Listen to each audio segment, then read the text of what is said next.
La mortalité liée au VIH a chuté de plus de 50% au Cameroun. Les nouvelles infections s'effondrent et près d'1,5 million de vies sont sauvées grâce aux antirétroviraux.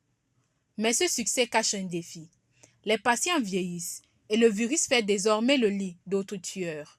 De plus en plus, avec l'augmentation de la survie des patients infectés par le VIH, nous voyons apparaître des pathologies bien connues et qui font le lit de la dangerosité du VIH, à savoir la tuberculose, les hépatites, les maladies cardiovasculaires et les cancers. On ne peut pas, avec nos moyens actuels, intervenir d'une part sur le VIH et d'autre part sur chacune de ces pathologies.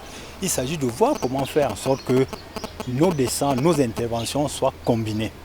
C'est dans ce contexte que le Centre international de référence Chantal Biya a organisé un atelier de virologie le 16 juin 2026 sur les stratégies d'intégration de la prise en charge du VIH et pathologies associées. Nous avons aujourd'hui les personnes qui peuvent retourner à une vie normale grâce à un traitement qui marche très bien. Où est le problème? Le virus est encore là. Personne n'a été guéri et nous devons traiter pour toute la vie. Ça signifie que le virus est présent et continue à être un risque pour tout le monde. Nous devons intégrer notre travail, nous devons améliorer et augmenter la capacité diagnostique parce que les patients vivent 40-50 ans avec le virus.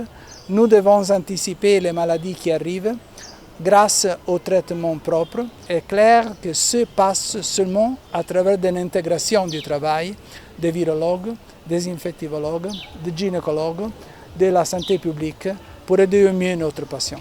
Mais l'urgence est aussi financière. Donc dans ce contexte où les ressources diminuent, le gouvernement américain baisse ses ressources, le Fonds mondial baisse également ses ressources. Alors il est donc de bon ton que le pays puisse développer des mécanismes de résilience locale afin que nous puissions garder ces performances qui aujourd'hui est vraiment parmi les meilleures dans la zone Afrique centrale et de l'Ouest. Et le CSCB est le lieu idéal pour qu'on puisse mener cette réflexion et faire des propositions aux ministres pour des actions probables. Depuis les laboratoires du CIRCB, une nouvelle page de la médecine s'écrit pour que vieillir avec le VIH ne soit plus un danger, mais un progrès.